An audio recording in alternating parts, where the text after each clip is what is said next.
കേരളത്തിൽ ഇന്ത്യയിൽ ആദ്യമായി 1957 സഖാവ് EMSന്റെ ഗവൺമെന്റ് അധികാരത്തിൽ വന്നപ്പോഴാണ് ഒരു കുടിയാന്റെയും കുടികിടപ്പുകാരന്റെയും കർഷക തൊഴിലാളിയുടെയും കൃഷിക്കാരന്റെയും മേൽ പോലീസ് അധികാരം ഉപയോഗിക്കേണ്ടതില്ല എന്ന് തീരുമാനിച്ചത്. അതുകൊണ്ടൊരു പുതിയ കാര്യമല്ല ഇത്.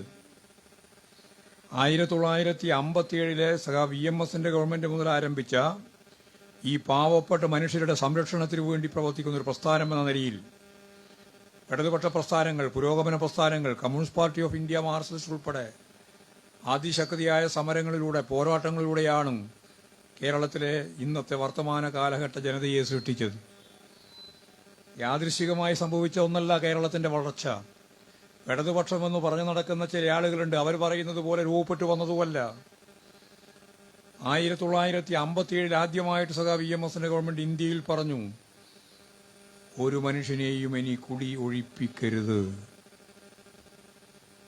അന്നാ പറഞ്ഞത്, ഒരു മനുഷ്യനെയും ഇനി കുടി ഒഴിപ്പിക്കരുത്. ഒരു ഓർഡിനൻസ് കൊണ്ടുവന്നു. ഗവൺമെന്റ് അധികാരത്തിൽ വന്നിട്ട് 6ാമത്തെ ദിവസം കൊണ്ടുവന്ന ഓർഡിനൻസാണ് കുടി ഒഴിപ്പിക്കൽ വിരുദ്ധ ഓർഡിനൻസ്. ആ ഓർഡിനൻസ് അടിസ്ഥാനപ്പെടുത്തിയിട്ടാണ് പറഞ്ഞത്, ഇനി ഒരു മനുഷ്യനെയും കുടി ഒഴിപ്പിക്കാൻ പാടില്ല. അപ്പോഴും ജന്മിമാർക്ക് വേണ്ടിയിട്ട്, ഭൂപ്രമാണിമാർക്ക് വേണ്ടി പഴയകാലം പോലെ പോലീസിനെ ഉപയോഗിക്കാൻ വന്നപ്പോൾ പറഞ്ഞു, പോലീസിന്റെ പണി ഇതല്ല. പാവപ്പെട്ട മനുഷ്യരെ കുടി ഒഴിപ്പിക്കലല്ല, കർഷക തൊഴിലാളികൾക്കെതിരായിട്ട് കുതിര കയറലല്ല, കൃഷിക്കാരനെതിരായിട്ടുള്ള കടന്നാക്രമണം നടത്തലല്ല, അവരെ സംരക്ഷിക്കലാണ് ഈ ഗവൺമെന്റിന്റെ നിലപാട്. ആ നിലപാടിന്റെ ഭാഗമായിട്ടുള്ള പോലീസ് ആ നിലപാടാണ് സ്വീകരിക്കേണ്ടത് എന്ന് നയപരമായി തീരുമാനിച്ചു. അത് 1957 1969 ഇന്ത്യയുടെ ചരിത്രത്തിലാദ്യമായി കാർഷിക ഭൂപരിഷ്കരണ ഭേദഗതി നിയമം പാസായി.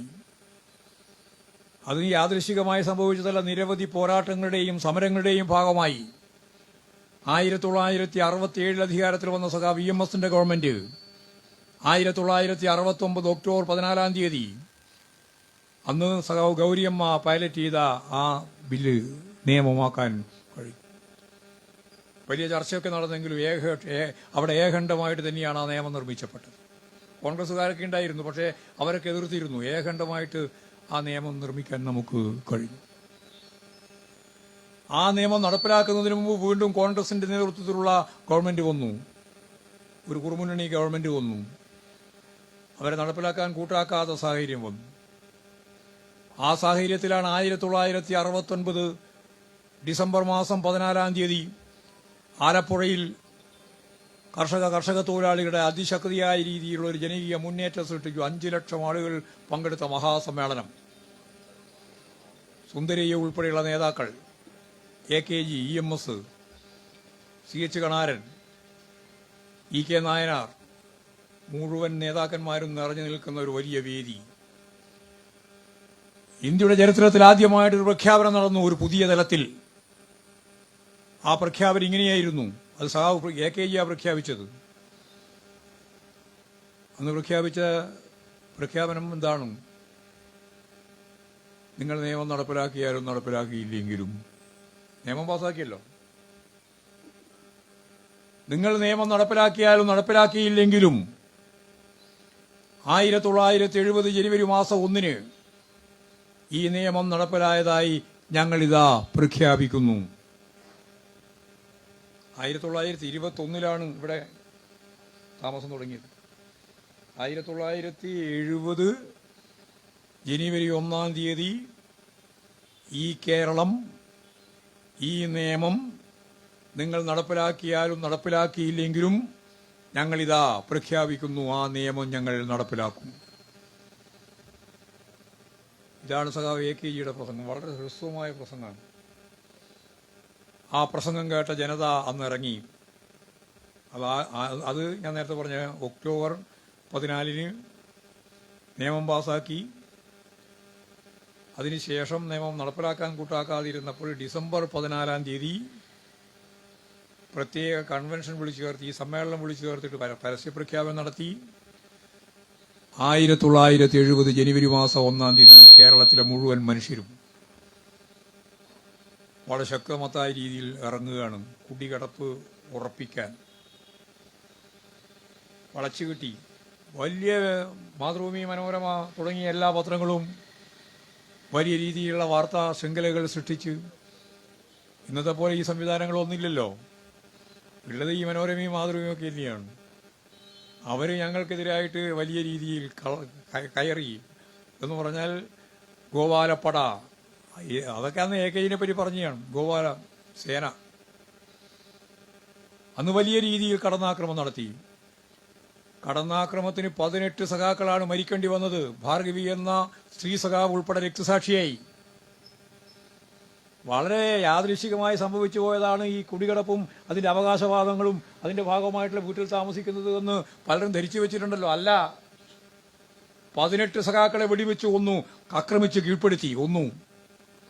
നിരവധി സഖാക്കൾ ജീവശവങ്ങളായിട്ട് മാറി. അന്നാണ് വലിയ വടിയുമായിട്ട് CRP ഇറങ്ങിയത്. അതുവരെ CRP ഉണ്ടായിരുന്നില്ല കേരളത്തിൽ. ആദ്യമായിട്ട് വന്നേ അത് 1970 CRP. തുടർന്ന് 1972 ആകുമ്പോഴേക്ക് മിച്ചഭൂമി സമരം ആരംഭിച്ചു, ഭൂമിയിലേക്ക് പ്രവേശിച്ചു. ഇങ്ങനെയുള്ള വലിയ പോരാട്ടങ്ങൾ, സമരങ്ങൾ, രക്തസാക്ഷിത്വങ്ങൾ, സഹനങ്ങൾ എല്ലാം നടത്തിയിട്ട് തിരിഞ്ഞു നോക്കുമ്പോൾ പലരും ചോദിക്കാറുണ്ട്, നിങ്ങൾ എന്താ നേടിയേ? ഞാൻ ഉറപ്പിച്ച് പറയുക, ഈ ചെമ്പതാക ഉയർത്തിപ്പിടിച്ച പ്രസ്ഥാനം ഈ ഉജ്ജ്വലമായ പോരാട്ടത്തിലൂടെ ഒരിഞ്ച് ഭൂമിയില്ലാതിരുന്ന പാവപ്പെട്ട മനുഷ്യരുൾപ്പെടെ ഈ കേരളത്തിൽ ഭൂരിപക്ഷം വരുന്ന കുടുംബങ്ങൾക്ക് 36 ലക്ഷം കുടുംബങ്ങൾക്ക് സ്വന്തമായിട്ട് ഭൂമി 5 സെന്റ് മുതൽ 15 ഏക്കർ വരെ നൽകിയ പ്രസ്ഥാനമാണ് ഈ ചെമ്പൊടി പ്രസ്ഥാനം. ഇപ്പോൾ ചില ആളുകൾ ഇടതുപക്ഷത്തിന്റെ പേരും പറഞ്ഞിങ്ങോട്ട് വരിക. ആ വരുന്നവരോടാണ് ഞാൻ പറയുന്നത്, ഇതാ പ്രസ്ഥാനം. 36 ലക്ഷം കുടുംബങ്ങൾക്ക് സ്വന്തമായിട്ട് ഭൂമി. അതോടുകൂടിയാണ് ഈ കേരളം പുതിയ കേരളമായിട്ട് മാറുന്നത്, ആധുനിക കേരളം. ഈ ആധുനിക കേരളമായിട്ട് മാറിയതിന്റെ തുടർച്ചയിലാണ് നമ്മളെല്ലാം ഇവിടെ ഈ സമരഭൂമിയിൽ നിൽക്കുന്നത്. അതുകൊണ്ട് ഒരു കാര്യം ഞാൻ ഉറപ്പായിട്ട് അസന്നിഗ്ധമായിട്ട് പറയാം, ഈ പാവപ്പെട്ട മനുഷ്യർ 10-60 മനുഷ്യർ താമസിക്കുന്ന ഈ കുടുംബങ്ങൾ വെച്ച് എത്രയോ വർഷക്കാലം, ഞാൻ നേരത്തെ പറഞ്ഞ 1921 മുതൽ ഈ പരമ്പരകൾ മുഴുവൻ, ഞാൻ ഈ പറഞ്ഞ എല്ലാ പരമ്പരകളെയും പോരാട്ടങ്ങളുടെയും സമരങ്ങളുടെയും ഭൂമികളിലൂടെ കടന്നു വന്നിട്ട് ഇന്നിവിടെ താമസിക്കുന്ന ഒരു മനുഷ്യനെയും ഇവിടെ നിന്ന് മാറ്റാൻ അനുവദിക്കുന്ന പ്രശ്നം ഉത്ഭവിക്കുന്നില്ല. ഒരിഞ്ച് ഭൂമി വിട്ടുകൊടുക്കാൻ സാധിക്കില്ല. ഉറച്ച നിലപാട് സ്വീകരിച്ചുകൊണ്ട് മുന്നോട്ടേക്ക് പോകും. ഇവിടെ MLA ആയിരുന്ന ശ്രീനിജൻ ഉൾപ്പെടെയുള്ളവരെല്ലാം നടത്തിയ നിരന്തരമായ ചെറുത്തുനിൽപ്പിലൂടെയാണ് കഴിഞ്ഞ 14 പ്രാവശ്യം ഒഴിപ്പിക്കാൻ വന്നപ്പോഴും ഒഴിപ്പിക്കാനായിട്ടില്ല. അന്ന് കേരളത്തിൽ ഇടതുപക്ഷ ജനാധിപത്യ മുന്നണി ഗവൺമെന്റ് ആണെന്നുള്ളതുകൊണ്ട് പാവങ്ങൾക്കെതിരായി കുതിര കയറിയിട്ടില്ല, അവർക്കെതിരായി കടന്നാക്രമണം നടത്തിയിട്ടില്ല. എന്നാൽ UDF അധികാരത്തിൽ വന്നിട്ട് ദിവസങ്ങൾ കഴിഞ്ഞപ്പോൾ 3ാമത്തെ ദിവസമാണല്ലോ ഇവിടെ മുത്തങ്ങയുടെ പുതിയ സാമ്പിൾ, ഒരു പുതിയ ഒരു കുട്ടി രൂപം. മുത്തങ്ങയിൽ ഞാനുണ്ടായി നേരത്തെ പറഞ്ഞല്ലോ, എല്ലാവരെയും അടിച്ച് അതിശക്തിയായ കടന്നാക്രമണത്തിന് വിധേയപ്പെടുത്തിയ ആ സന്ദർഭം, ആ രീതി, അതിനൊരു മിനി പതിപ്പ് ഇവിടെ കൊണ്ടുവരാനാണ് പോലീസ് ശ്രമിച്ചത്. ശാക്തമത്തായ രീതിയിലുള്ള ചെറുത്തുനിൽപ്പ് വന്നപ്പോഴാണ് അവർക്ക് ഇവിടുന്ന് തിരിച്ചു പോകേണ്ടി വന്നത്. അപ്പോൾ ഇപ്പോൾ കോൺഗ്രസ്സുകാർ പറയുന്നത്, ഞങ്ങൾ തിരിച്ചു വിളിച്ചു. നിങ്ങൾ ആര് തിരിച്ചു വിളിച്ചു എന്നാ? നിങ്ങൾ തിരിച്ചു വിളിച്ചാലും തിരിച്ചു വിളിച്ചില്ലെങ്കിലും ഈ പോരാട്ട ഭൂമിയിൽ നിന്ന് ഈ പാവപ്പെട്ട മനുഷ്യരോടൊപ്പം ഞങ്ങളെല്ലാം ഉറച്ചു നിന്ന് അതിനെ പ്രതിരോധിക്കുമെന്ന കാര്യത്തിൽ ഒരു സംശയവും വേണ്ട. ഇടതുപക്ഷ മുന്നണി ഗവൺമെന്റ് ഇവർക്ക് ആവശ്യമായ രീതിയിലുള്ള രേഖ നൽകാനുള്ള പ്രവർത്തനങ്ങൾ തന്നെയാണ് ആരംഭിച്ചിട്ടുള്ളത്. അതിന്റെ ഭാഗമായിട്ടാണ് ഇപ്പോൾ കേസ്. ആ കേസാണ് ഇന്ന് വരുന്നത്. അല്ലാണ്ട് UDF കൊടുത്ത കേസൊന്നുമല്ല, ഗവൺമെന്റിന്റെ ഭാഗത്തുമായി ഇപ്പൊ കൊടുത്ത കേസൊന്നുമല്ല, പഴയ കേസാണ്. ആ കേസ് ഇന്ന് വരികയാണ്.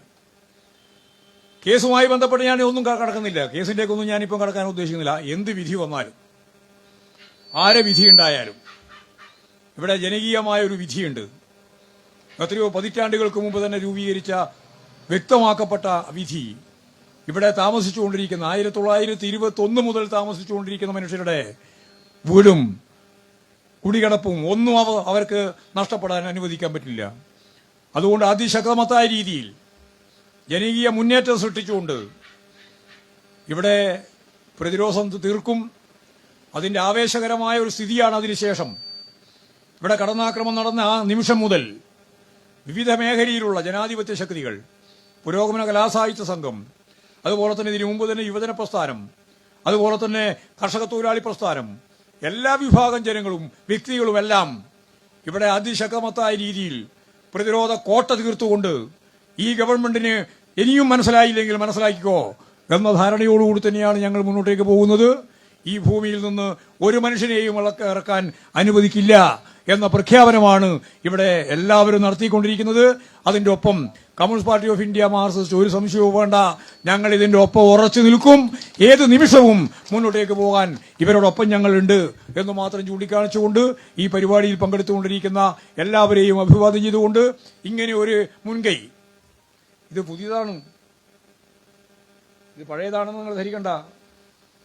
പുരോഗമന സാഹിത്യ സംഘം അല്ലെങ്കിൽ സാഹിത്യകാരന്മാര്, കലാകാരന്മാര് ഇതുപോലുള്ള സംഭവങ്ങൾ ഉണ്ടാവുമ്പോൾ അതിനോട് പ്രതികരിച്ച് അവരോടൊപ്പം ചേർന്ന് പ്രതിരോധ കോട്ട തീർക്കാൻ ഞങ്ങളുമുണ്ട് എന്ന് പറയുന്നത് പുതിയ കാലത്തിന്റെ ഏറ്റവും ശക്തമായ സവിശേഷമായ രീതി തന്നെയാണ്. ആ രീതിക്ക് നേതൃത്വം കൊടുത്ത ഇവിടെ എത്തിച്ചേർന്നിട്ടുള്ള പുരോഗമന കലാസാഹിത്യ സംഘത്തിന്റെ സംസ്ഥാന നേതാക്കന്മാരെയും അതിൽ പങ്കെടുത്തുകൊണ്ടിരിക്കുന്ന നിങ്ങളെല്ലാവരെയും ഒന്നുകൂടി അഭിവാദ്യം ചെയ്തുകൊണ്ട് ഞാൻ എന്റെ വാക്കുകൾ ഉപസംഹരിക്കുകയാണ്.